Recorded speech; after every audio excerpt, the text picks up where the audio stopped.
sûr qu'il vous est déjà arrivé de vous plaindre de quelque chose qui vous arrivait et que quelqu'un de votre entourage, rempli de bonnes intentions, vous a dit « Allons, allons, ne te plains pas, ça pourrait être pire. » Est-ce que ça vous a aidé?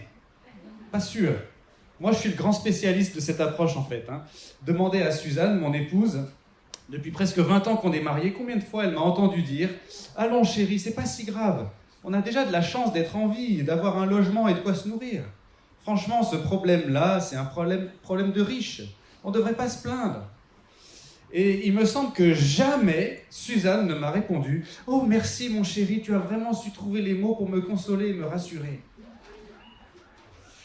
Eh bien, comme Suzanne, vous avez peut-être vous aussi dans votre entourage quelqu'un comme ça, quelqu'un comme moi, un vieux misanthrope sans cœur qui vous rappelle en permanence que si vous allez mal, finalement, c'est pas si grave. Parce qu'il y a toujours pire dans la vie. Imagine comment ça pourrait être pire. Et maintenant, réjouis-toi. Et c'est pas impossible que ce soit vos amis chrétiens qui vous disent ça ou qui vous font comprendre ça, peut-être même le pasteur, à force de répéter chaque semaine à l'église que les humains sont de terribles pécheurs qui ne méritent qu'une chose finalement par nature, c'est d'être éternellement séparés de Dieu et de brûler en enfer. Ah, dans ces conditions, effectivement, les souffrances qu'on traverse ici-bas sont pas si terribles que ça. Soyons reconnaissants parce qu'on mérite tellement pire. Et j'ai remarqué que cette insistance sur notre indignité, qui est assez caractéristique en fait de notre milieu réformé confessant ou réformé évangélique, où on a une doctrine vraiment très robuste du péché et de la chute, ce qu'on appelle parfois la doctrine de la dépravation totale. Eh bien, cet accent qu'on met là-dessus peut produire une sorte de résignation face à la souffrance. Et je dis ça en rigolant, mais moi je suis très attaché à la doctrine de la dépravation totale. C'est une très bonne doctrine. Mais ça peut produire une sorte de résignation face à la souffrance. Il y a des trucs qui me font souffrir. C'est pas grave en fait, parce que je mérite pas mieux. Alors je vais pas me plaindre. Est-ce que c'est comme ça qu'on doit affronter la souffrance dans la vie en fait? En se faisant une raison, en acceptant avec philosophie qu'on est des êtres fragiles et que la vie c'est dur. Quand on fait ça, on est capable d'instaurer une véritable culture ou une ambiance, une atmosphère, si vous préférez, dans nos familles, dans l'église, où celui qui se plaint est mal vu. Celui qui parle de ses problèmes, c'est celui qui n'a pas encore les épaules très solides en tant que croyant. C'est celui qui n'a pas encore appris l'endurance de la foi, dit-on. Bref, c'est un faible. Tandis que la maturité, elle, ça consisterait à serrer les dents et à continuer d'avancer. Ça vous est jamais arrivé d'hésiter à parler de vos problèmes à vos amis chrétiens parce que vous aviez peur d'avoir l'air bête et de vous dire « Oh, c'est quoi finalement ces petits problèmes que j'ai ?» Je suis sûr qu'ils ont aussi des problèmes, peut-être des trucs pires, mais on dirait bien qu'ils arrivent à vivre avec. Je vais passer pour quoi, moi, si je commence à parler de mes soucis? Et petit à petit, on se retrouve à minimiser la douleur réelle de nos souffrances. On se dissuade implicitement les uns les autres d'en parler. On instaure une forme de déni collectif qu'on assimile à de la foi. Et quand finalement on n'arrive tout simplement pas à surmonter la difficulté et qu'on craque, on a honte et on culpabilise. Mais vous savez quoi? La Bible nous propose une autre voie. Elle nous propose non pas de souffrir avec résignation, mais de souffrir avec espérance. Et c'est pas du tout pareil. Et c'est ce qu'on va voir dans le passage qu'on va prendre maintenant dans le livre de Job. On arrive à la toute fin d'une section qui a commencé au chapitre 4 et où les trois amis de Job s'entretiennent avec Job, ou plutôt se disputent avec Job, parce qu'ils n'ont pas du tout la même analyse que Job de ce qui est en train de lui arriver. Le malheur s'est abattu sur Job et ses amis pensent qu'il a fait quelque chose pour mériter ça. Tandis que lui, Job, est convaincu que non. Et maintenant, dans le passage qu'on va lire, c'est Bildad, le nom d'un de ses amis, qui va prendre la parole maintenant pour terminer ce cycle, et vous allez voir qu'il lui reste plus grand-chose à dire. Et c'est un peu comme s'il jetait l'éponge, finalement. En fait, les trois amis de Job sont à court d'arguments. Ils ne savent plus quoi dire. Ils sont essoufflés, ils sont peut-être même un peu désespérés par l'obstination de Job. D'ailleurs, le troisième ami, Tsophar, lui, il ne prendra même pas la parole une troisième fois. Il n'en peut plus. Les trois amis, en tout cas, se rendent compte que Job reste ferme dans ses convictions, et donc Bildad, en dernier recours, va pointer ce qu'il pense être le cœur du problème. C'est que Job s'imagine, à la base, qu'il est possible même pour un homme d'être juste devant Dieu. Mais l'homme le plus intègre sur terre n'est quand même pas juste devant Dieu, d'après Bildad. Et donc, même si Job n'a pas commis de péché particulier, admettons que Job n'a pas commis de péché particulier, de toute façon, il ne devrait pas se plaindre, puisque de toute façon, il ne peut pas être foncièrement juste devant Dieu. Mais Job va répondre à ça. Et à travers sa réponse, on va comprendre que Job a une vision de Dieu qui est plus complète et plus grande encore que celle de Bildad. Et c'est cette vision de Dieu qui, jusqu'ici, en fait, a aidé Job dans ses souffrances et qui lui a permis d'échapper au désespoir, tandis que ses amis, eux, ils font que l'enfoncer, et l'enfoncer encore plus. Et donc la leçon de ce texte pour nous aujourd'hui, si on veut affronter la souffrance autrement que par la résignation, c'est qu'on peut considérer toutes nos souffrances, des plus petites aux plus grandes, avec espérance. On peut les regarder en face. On peut en parler sans honte et sans complexe, comme Job en fait. Parce que justement, nos souffrances sont un affreux défaut de notre existence et elles ne vont pas perdurer éternellement. Lisons au chapitre 25 du livre de Job. Bildad de Choua prit la parole et dit : « La domination et la terreur appartiennent à Dieu. Il établit la paix dans les lieux célestes. Y a-t-il une limite au nombre de ses troupes ? Comment un homme serait-il juste devant Dieu ? Comment celui qui est né de la femme serait-il pur ? Voici que la lune même n'est pas brillante et que les étoiles ne sont pas pures à ses yeux. Combien moins l'homme qui n'est qu'un ver, le fils d'homme qui n'est qu'un vermisseau. » Job répondit : « Comme tu sais bien venir en aide à celui qui n'a pas de force, comme tu sais bien sauver le bras qui n'a pas de puissance, comme tu sais bien conseiller celui qui n'a pas de sagesse, quelle puissance de raisonnement tu fais connaître ? À qui s'adressent tes propos ? Et qui est-ce qui t'inspire ? Les défunts tremblent au-dessous des eaux et de leurs habitants. Devant lui, le séjour des morts est nu. L'abîme de perdition n'a point de voile. Il étend le septentrion sur le vide, il suspend la terre sur le néant, il renferme les eaux dans ses nuages, et les nuées ne crèvent pas sous leur poids.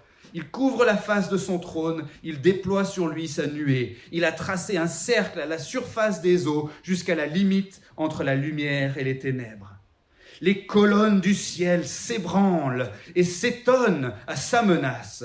Par sa force, il fait trembler la mer. Par son intelligence, il en brise l'orgueil. Par son souffle, le ciel devient immaculé. Sa main transperce le serpent fuyard. Si tels sont les moindres de ses actions, et combien léger est l'écho que nous en percevons, alors qui comprendra le tonnerre de sa puissance ? Je vous invite à prier avant d'aller plus loin. Merci notre Dieu pour ta parole. Nous te prions s'il te plaît de nous aider par ton Saint-Esprit maintenant, afin que nous soyons attentifs à ce que tu veux nous dire et que nous sachions le mettre en pratique dans notre vie. Amen. Nos souffrances sont un affreux défaut de notre existence et elles ne vont pas perdurer éternellement. Alors, premier point, souffrir, c'est normal. Alors, le texte, vous avez vu, il commence avec Bildad qui prend la parole, donc une dernière fois, dans ce cycle d'échange entre Job et ses amis. Et Bildad, il dit à Job, en gros, « Bon, Job, j'en ai marre. Dois-je te rappeler que Dieu est redoutable et pur, et que nous, on est faibles et impurs, et donc que personne ne peut prétendre être ami avec Dieu. Donc, que tu aies péché précisément d'une manière ou d'une autre, même si toi, tu ne le vois pas. Moi, bon, Bildad, moi j'ai mon avis, mais on n'en parle pas. Toi, peut-être que tu ne le vois pas, mais au moins, tu devrais juste accepter que ce malheur qui t'arrive, c'est rien d'extraordinaire, puisque de toute façon, c'est ce que tu mérites par nature. Il est impossible à un homme d'être juste devant Dieu. Vous voyez, Bildad, il est en train de sous-entendre que Job, s'il avait une bonne perception de qui est Dieu, il ne devrait même pas se plaindre. Estime-toi heureux, Job, que Dieu ne t'ait pas encore écrabouillé comme le misérable vermisseau que tu es. Bildad, il est un peu virulent, mais ce qu'il dit en soi est tout à fait vrai au chapitre 25. Oui, Dieu est l'Éternel des armées, le chef des légions d'anges dans le ciel, celui dont le royaume s'étend dans tout l'univers, versets 1 à 3. Il établit la paix dans les lieux célestes, c'est-à-dire qu'il impose sa paix, il impose son règne partout, personne ne peut lui résister, un peu comme la Pax Romana sous l'Empire romain, c'est-à-dire une paix obligée, une paix impérialiste, la paix de l'assujettissement à une autorité supérieure irrésistible. Dieu est redoutable. Et Dieu est pur, si pur que personne ne peut s'approcher de lui. Il est comme le soleil qui rayonne dans toute sa force. Vous savez, ce soleil que nous, on connaît bien, et qui rayonne tellement qu'à 1 million de kilomètres de sa surface, il fait 1 million de degrés. Si la Lune ou les planètes du système solaire s'approchaient du soleil, elles seraient toutes consumées.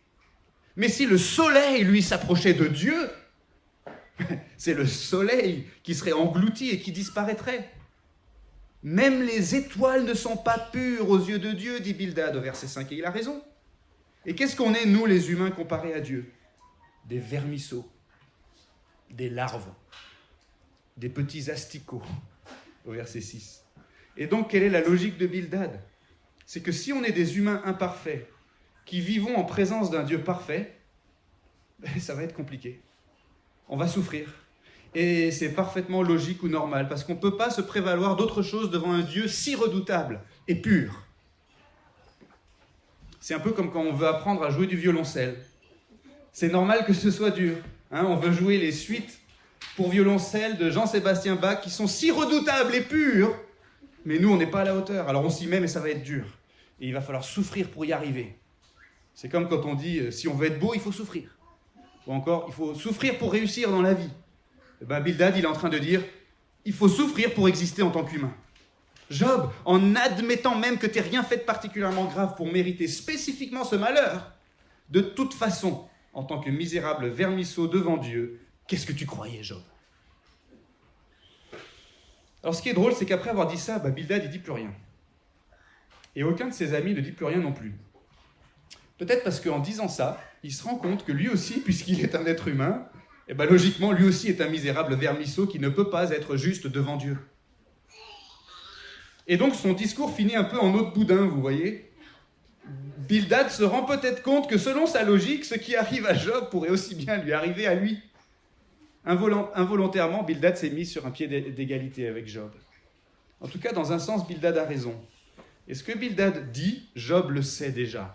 Aucun être humain ne peut prétendre être sans péché devant Dieu, à part Jésus. Mais ça, Job, il ne le sait pas encore. Aucun être humain ne peut faire valoir des mérites pour être bien traité par Dieu en retour. Aucun être humain ne peut dire « je suis digne d'être ami avec Dieu ». Donc, dans un sens, oui, souffrir, c'est normal. Étant donné qu'on est des êtres impurs qui vivons dans un monde impur, devant un Dieu qui, lui, est redoutable et pur. Voilà, c'est la fin de ma prédication. Vous vous sentez mieux maintenant ? Non. Heureusement, c'est que la fin de mon premier point. Deuxième point, souffrir, c'est problématique. Alors, ce n'était pas la fin de ma prédication, mais c'était la fin de la prédication de Bildad. Et Job réagit avec un sarcasme assez délicieux. Chapitre 26, versets 1 à 4. « merci Bildad, tu as su trouver les mots justes pour me consoler et me rassurer. Qu'est-ce que je ferais sans toi, Bildad ? Mais où est-ce que tu as trouvé une telle sagesse ? Je suis rempli d'admiration et de gratitude. Je suis content de te connaître. » Alors Job, il ne sous-entend pas que ce que Bildad a dit était faux. Pas du tout. Il sous-entend que ce que Bildad a dit était vrai, mais d'aucune utilité pour lui apporter la consolation.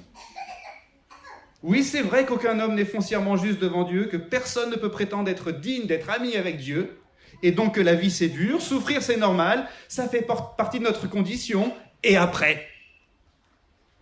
C'est pas parce que la souffrance est habituelle qu'elle n'est pas désagréable. La souffrance est quand même problématique. Job est en train de dire « Merci Bildad, mais cette merveilleuse théologie que tu as, cette superbe doctrine de la dépravation totale, ne change absolument rien à ma douleur. C'est pas en me rappelant que je suis un vermisseau devant un Dieu redoutable et pur que mes enfants vont moins me manquer maintenant qu'ils sont morts, ou que ces terribles ulcères qui me couvrent de la tête aux pieds vont me faire moins mal, ou que je vais tout d'un coup me mettre à penser avec optimisme à l'avenir. Ça me fait penser à ce qui est arrivé il n'y a pas très longtemps quand ma maman m'a appelé, légèrement inquiète pour me dire « Alex, est-ce que tu pourrais venir à la maison, s'il te plaît? J'ai de l'eau qui sort sous mon évier et qui s'écoule par terre dans la cuisine. » Alors je ne pouvais pas venir tout de suite parce que j'étais en train de préparer ma prédication. Mais finalement, je lui ai dit « Bon, bouge pas, j'arrive. » J'ai regardé sous son évier et ensuite j'aurais pu dire à ma maman « Mais ça a été super mal assemblé ton truc. Les flexibles sous le mitigeur sont tout pliés et tordus. Pas étonnant qu'il y en ait un qui soit percé.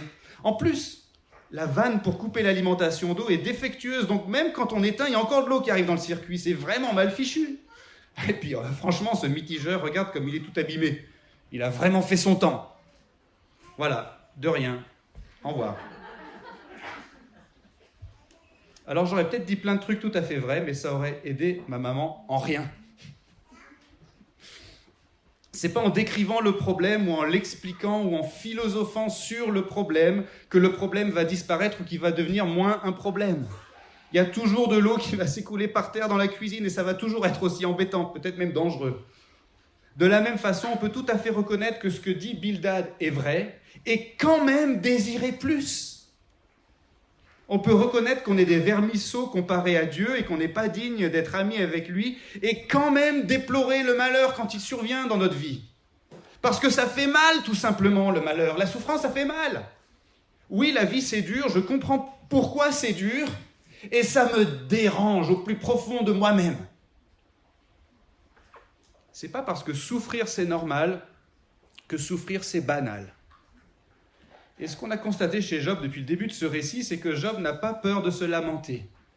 Il se lamente, ou plutôt, il lamente sa situation, c'est-à-dire il regrette, il déplore sa situation. Parce que chez Job, ce qu'on a, ce n'est pas un genre d'apitoiement malsain, centré sur lui-même. C'est tout simplement ce qu'on a chez Job, le fait de s'insurger, en quelque sorte, contre ce truc qui fait partie de son existence et qui fait tellement mal. C'est normal peut-être, mais c'est douloureux quand même. Et nous, on ne doit pas avoir honte de nos souffrances non plus aujourd'hui. Quand quelque chose ne va pas dans notre vie, il y a peut-être une explication, certes. Peut-être que ce n'est pas extrêmement grave dans l'absolu. Peut-être même qu'on le mérite. Mais si ça fait mal, ça fait mal. On peut le dire. Et on peut désirer que ça fasse plus mal. Et on doit pouvoir en parler, surtout avec nos amis dans la foi, sans avoir peur d'être regardé de travers. Donc souffrir, c'est normal. Mais souffrir, c'est quand même problématique. Troisième point, souffrir, c'est providentiel. Job, il a donc répondu d'abord avec du sarcasme, mais ensuite il va développer un peu plus précisément sa pensée quand même, et il va reprendre à son compte la description que Bildad avait faite de la grandeur de Dieu, mais il va emmener sa description encore un peu plus loin. Bildad avait sous-entendu que Job n'avait pas une vision assez majestueuse de Dieu, mais Job répond en disant que sa vision de Dieu, à lui, Job, est en réalité plus grande que celle de Bildad. Chapitre 26, les versets 5 à 10. Bildad, il avait dit « Dieu est redoutable et pur et les humains sont indignes ». Ce qui sous-entend que ça clash entre les deux et que les humains ne devraient pas être surpris de souffrir. Mais Job répond « Oui, Dieu est redoutable et pur et les humains sont indignes, mais Dieu est aussi transcendant et il gouverne toute réalité par sa providence. » Ce qui sous-entend que la souffrance des humains elle-même est soumise à la providence de Dieu. Job, au verset 5 à 10, là, du chapitre 26, Job, il décrit la suprématie de Dieu sur toute réalité, en commençant par le séjour des morts, qui se trouve au fond de l'abîme, dit-il, au verset 5, et en remontant progressivement jusqu'au firmament, au verset 9. Job, il est en train de balayer toute la création, comme s'il faisait un grand travelling avec sa caméra, pour montrer toute l'étendue du contrôle que Dieu exerce sur sa création. En parlant du séjour des morts, au verset 6, qu'il appelle l'abîme de perdition, ou Abaddon en hébreu, Job, il fait référence au monde des esprits mauvais, à ces profondeurs de la mer où habitent les démons et les forces du mal dans la culture de l'Antiquité. Puis ensuite, Job, il parle de l'ordre de la nature qui est soutenu en permanence par Dieu, versets 7 à 9. Puis il parle du cercle qui représente la limite de l'univers, au verset 10. C'est Dieu qui a fixé cette limite, entre la lumière et les ténèbres, dit-il. Bref, Dieu gouverne tout, partout, dans le monde visible et invisible. Il est l'auteur de toute réalité créée et il commande toute réalité créée. Rien n'échappe au contrôle de sa main. Vous voyez, Bildad, il avait décrit un Dieu impérial qui avait, on va dire, qui avait le pouvoir dans l'univers comme un grand roi qui avait conquis un territoire. Mais Bildad, il ne laissait pas entendre explicitement que Dieu était le maître souverain, même des lois de la nature, même du séjour des morts, même du monde des esprits. Et Job, donc, il est en train d'amplifier encore davantage la grandeur de Dieu que Bildad avait commencé à décrire. Et bien sûr, la question qui est derrière tout ça, c'est celle de la souffrance des hommes. Job est en train de dire, ok, Dieu est redoutable et pur, mais Dieu est plus encore que ça. Il est absolument souverain, donc ma souffrance lui est soumise, elle aussi. Amen. Et en fait, quand j'y pense, eh bien, ça me rassure un peu, dirait Job. Il y a une différence, n'est-ce pas, entre perdre sa jambe parce qu'on se l'est fait manger par un crocodile et perdre sa jambe parce qu'on se l'est fait amputer par un médecin. Il y a une différence entre se faire piquer par une épine de ronce et se faire piquer par la seringue d'une infirmière. Il y a une différence, non? Pourtant, c'est le même désagrément dans l'absolu.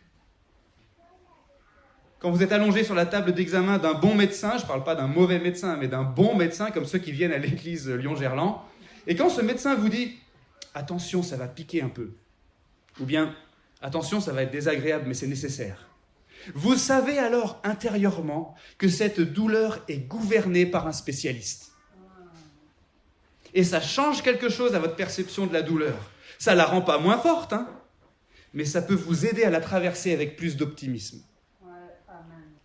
Notre belle confession de foi dit ceci.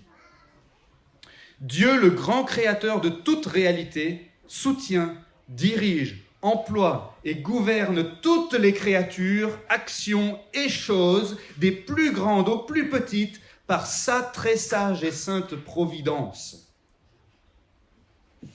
Donc quand on souffre, quand quelque chose va mal dans notre vie, on n'est pas temporairement déplacé dans un secteur de l'univers qui échappe au contrôle souverain que Dieu exerce sur toute créature, action et chose, des plus grandes aux plus petites. Même si on était jeté au fond de l'abîme, ou si on était aspiré par un trou noir, ou si on était attaqué par des démons, notre situation serait quand même toujours gouvernée par Dieu. Donc souffrir, c'est providentiel. Ça veut dire que ça répond à la providence de Dieu. Ça n'échappe pas à son contrôle souverain. Et si on s'en rappelle, eh ben, ça peut nous aider à porter un regard optimiste sur nos souffrances plutôt qu'un regard résigné. Surtout à cause de ce que Job nous dit à la fin. C'est le 4e point. Souffrir, c'est temporaire. Après avoir rappelé que Dieu, donc, est l'auteur de toute réalité créée et qu'il commande toute réalité créée, Job, maintenant, il ajoute quelque chose. C'est que Dieu est capable d'intervenir et de renverser l'ordre du monde. Amen. Il est susceptible de secouer l'univers pour accomplir sa volonté. Amen. Regardez le texte. Les colonnes qui soutiennent la voûte du ciel, d'après le langage ordinaire de l'Antiquité, pour décrire la nature, les colonnes qui soutiennent la voûte du ciel s'ébranlent à la menace de Dieu, verset 11. La mer, qui est le lieu de résidence des forces du mal, tremble devant la force de Dieu. Elle est humiliée par l'intelligence de Dieu, verset 12. Les nuages menaçants disparaissent par le souffle de Dieu et surtout, le serpent fuyard, dit-il au verset 13, est transpercé par Dieu. Le serpent, le nachash en hébreu dans ce contexte, c'est le grand monstre marin qui représente le chaos dans la mythologie mésopotamienne. C'est un horrible dragon qui incarne le désordre et le mal dans l'univers. Il est aussi appelé à d'autres endroits le Léviathan. Et il est décrit comme étant fuyard parce qu'en fait, il se dérobe. Il est normalement impossible à contrôler. Mais même le serpent fuyard, dit Job, le Léviathan, ne peut pas échapper à Dieu si Dieu décide de le transpercer, c'est-à-dire de le détruire. Et le serpent, ça désigne qui en premier dans l'Ancien Testament? C'est le diable, le Nachash du début de la Genèse qui a tenté Adam et Ève dans le jardin d'Éden. Donc vous voyez ce que Job est en train de dire. Dieu est capable de renverser l'ordre du monde. Il est capable de secouer l'univers et d'aller attraper le prince des ténèbres et de lui tordre le cou pour le faire disparaître et pour rétablir la paix et l'harmonie dans toute la création. Et Job, il dit même qu'on peut le deviner, ça. On peut deviner que Dieu peut faire ça. Et même qu'il est susceptible de le faire quand on considère, ne serait-ce que ce qu'on peut déjà entreapercevoir de la puissance de Dieu dans la nature. Regardez les tempêtes, les ouragans, le tonnerre, les tornades, les volcans, les avalanches, les raz-de-marée, les tremblements de terre, les météorites, les éclipses, les virus. Et ça, c'est qu'un écho léger de la puissance de Dieu, verset 14. Et encore une fois, la question qui demeure en arrière-plan de tout ce discours, de tout ce dialogue, c'est celle de la souffrance des hommes et celle de Job en particulier. Job, il est en train de dire « Je souffre terriblement ». Et ce n'est pas ta vision d'un Dieu redoutable et pur qui m'aide, Bildad. C'est plutôt ma vision d'un Dieu redoutable et pur et absolument souverain et qui va certainement un jour accomplir une œuvre spectaculaire de rédemption pour écraser la tête du serpent et pour détruire le mal. J'ai une vision, moi Job, j'ai une vision de Dieu qui est plus grande encore que la tienne, Bildad. Et c'est ça qui m'aide en fait. Une fois de plus, les intuitions de Job, qui sont conduites par le Saint-Esprit, sont tellement justes, n'est-ce pas? Dieu avait promis à Adam et Ève qu'une descendance viendrait un jour écraser la tête du Nachash, la tête du serpent, c'est-à-dire vaincre l'ennemi de Dieu et des hommes, qui est le prince du mal et qui se délecte de tout péché, de toute souffrance dans ce monde que Dieu avait créé bon à l'origine. Et cette descendance promise, c'est le Christ.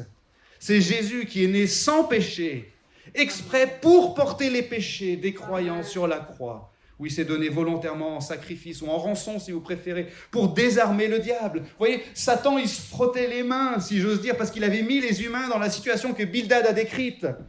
Personne n'est juste devant Dieu, tout le monde va souffrir. Mais Jésus intervient et renverse l'ordre des choses. Il secoue l'univers en naissant, lui sans péché, un homme parfaitement juste devant Dieu. Il est même Dieu tout-puissant fait homme, revêtu de la nature humaine. Il est capable de faire trembler la mer et de rendre le ciel immaculé, quand il a calmé la tempête, par exemple, sous les yeux de ses disciples. Et lui, le seul juste, se charge des péchés des autres. Lui, le seul pur, va être consumé par la colère de Dieu le Père, qui va rétribuer en lui, en Christ, les péchés des croyants, eux qui étaient impurs et incapables de s'approcher de Dieu. Et Christ, le seul qui ne mérite pas du tout de souffrir, va souffrir plus que n'importe qui d'autre, et il le fait volontairement. Non seulement ça, mais après être descendu au fond de l'abîme, descendu au séjour des morts, Jésus va ressusciter le 3e jour, en vainqueur absolu. Il aura terrassé le serpent fuyard. Il aura véritablement bouleversé tout le cosmos pour y rétablir la paix de Dieu, l'harmonie de Dieu, le shalom, diraient les Israélites, dans tout l'univers. Et Jésus est venu, il a souffert, il est mort, et il est ressuscité de sorte que tous ceux qui lui font confiance sont débarrassés de la condamnation de leurs péchés et peuvent devenir par la foi les amis de Dieu. Et une fois qu'on est réconcilié avec Dieu, on peut vivre maintenant en attendant un jour plus glorieux encore, le jour du retour de Jésus, où toute la création sera renouvelée et où on entrera pour toujours dans le paradis de Dieu si on est des croyants, et où toute souffrance, y compris la souffrance de nos péchés, sera abolie définitivement et où on sera parfaitement consolé de toutes nos larmes et de toutes nos douleurs. Souffrir, c'est temporaire. Souffrir, c'est temporaire. L'auteur de l'Épître aux Hébreux dans le Nouveau Testament dit ceci: en soumettant à Christ toutes choses, Dieu n'a rien laissé qui reste insoumis. Cependant, nous ne voyons pas encore maintenant que toutes choses lui soient soumises. L'apôtre Paul dit: Christ remettra le royaume à celui qui est Dieu et Père, après avoir aboli toute principauté, tout pouvoir et toute puissance. C'est une référence aux forces du mal, ça. Car il faut qu'il règne jusqu'à ce qu'il ait mis tous ses ennemis sous ses pieds. Le dernier ennemi qui sera détruit, c'est la mort. Donc, pour conclure, aujourd'hui, quand la souffrance vient taper à la porte de ma vie, comment est-ce que je dois traverser ça? Quand ça ne va pas bien, est-ce que je dois juste serrer les dents et accepter avec philosophie et résignation que la vie, c'est dur? C'est comme ça. Et ce n'est pas étonnant parce que je suis un être faible et pécheur. Ça pourrait toujours être pire, alors je ne vais pas me plaindre. Je ne vais surtout pas embêter les gens de mon entourage avec mes petits problèmes de riches. Mais vous voyez, je crois que ce texte et la Bible tout entière nous proposent une autre voie. Certes, les problèmes de riches, ça existe, et on devrait aussi, bien sûr, cultiver notre reconnaissance à Dieu pour toutes les bonnes choses qu'il nous donne. On doit compter ses bienfaits et lui rendre grâce. Quelle chance on a de vivre dans un pays développé, un pays riche, comme on dit, un pays libre. Quelle chance, on peut rendre grâce à Dieu, on devrait cultiver notre reconnaissance. Mais quand même, et en général, quand les difficultés viennent taper à la porte de notre vie, plutôt que souffrir avec résignation, on peut souffrir avec espérance. Parce que nos souffrances, en fait, quelles qu'elles soient, des plus grandes aux plus petites, sont un affreux défaut de notre existence. Et elles ne vont pas perdurer éternellement. J'espère qu'à l'église de Lyon-Gerland, on va se sentir libre de partager nos difficultés les uns avec les autres, même quand on a l'impression que ce ne sont que des petits problèmes, entre guillemets. La foi, ça ne consiste pas à faire le dos rond sous la douleur, comme si c'était de toute façon notre misérable vocation en tant qu'êtres humains pécheurs. On ne mérite pas mieux, donc on va supporter ça en silence, presque comme si on devait expier nous-mêmes une partie de notre condition déchue. Mais non, c'est Christ qui a expié entièrement notre condition déchue si on est croyant. Et donc certes, c'est vrai qu'on va souffrir ici-bas à la suite de Christ. On va souffrir avec lui parce que le serviteur n'est pas plus grand que son maître. Mais la foi, ça va consister à regarder ces souffrances en face et à leur proclamer la victoire de Christ. Et vous savez quoi? On peut s'entraider à faire ça dans l'Église, sans peur et sans honte et sans complexe. Amen. On doit continuer d'être scandalisé par la souffrance et on doit porter notre attention vers l'avenir, vers le jour où Jésus reviendra. Et il reviendra pour sûr, et il nous consolera pour sûr, parce qu'il est déjà venu une première fois et qu'il a scellé sa victoire par sa résurrection. Et voici les deux applications les plus pratiques de toute cette prédication ce matin, et je vais finir avec ça. Les deux applications les plus pratiques. La première, souffrir avec espérance, ça consiste à relativiser notre souffrance, non pas en la comparant à ce qu'on pourrait connaître de pire, mais en la comparant à ce qu'on connaîtra de meilleur. Je répète, souffrir avec espérance, ça consiste à relativiser notre souffrance, non pas en la comparant à ce qu'on pourrait connaître de pire, mais en la comparant à ce qu'on connaîtra de meilleur. La seconde application pratique, vous pouvez faire ça déjà très facilement en revenant au culte la semaine prochaine, où on aura le plaisir d'accueillir le pasteur Florent Varac, qui va nous parler de l'espérance glorieuse de notre résurrection. Il n'y a pas de commune mesure entre les souffrances du temps présent et la gloire à venir qui sera révélée pour nous, dit l'apôtre Paul. Et Jésus lui-même a dit, au tout début de son ministère public, il a dit « Heureux ceux qui pleurent, car ils seront consolés. » Amen. Prions. Seigneur notre Dieu, merci pour l'espérance que nous avons en ton Fils Jésus-Christ. Merci parce qu'il est venu secouer l'univers et il l'a fait pour nous, par amour pour nous. Tu as envoyé Jésus par amour pour nous délivrer des liens du mal et de la mort. Seigneur, tu as fait ce que Job espérait et nous voulons t'en rendre grâce et te glorifier. Seigneur, prends donc maintenant toute la place dans notre vie. Permets-nous d'être animés en tout temps par cette espérance que tu nous as donnée. Amen.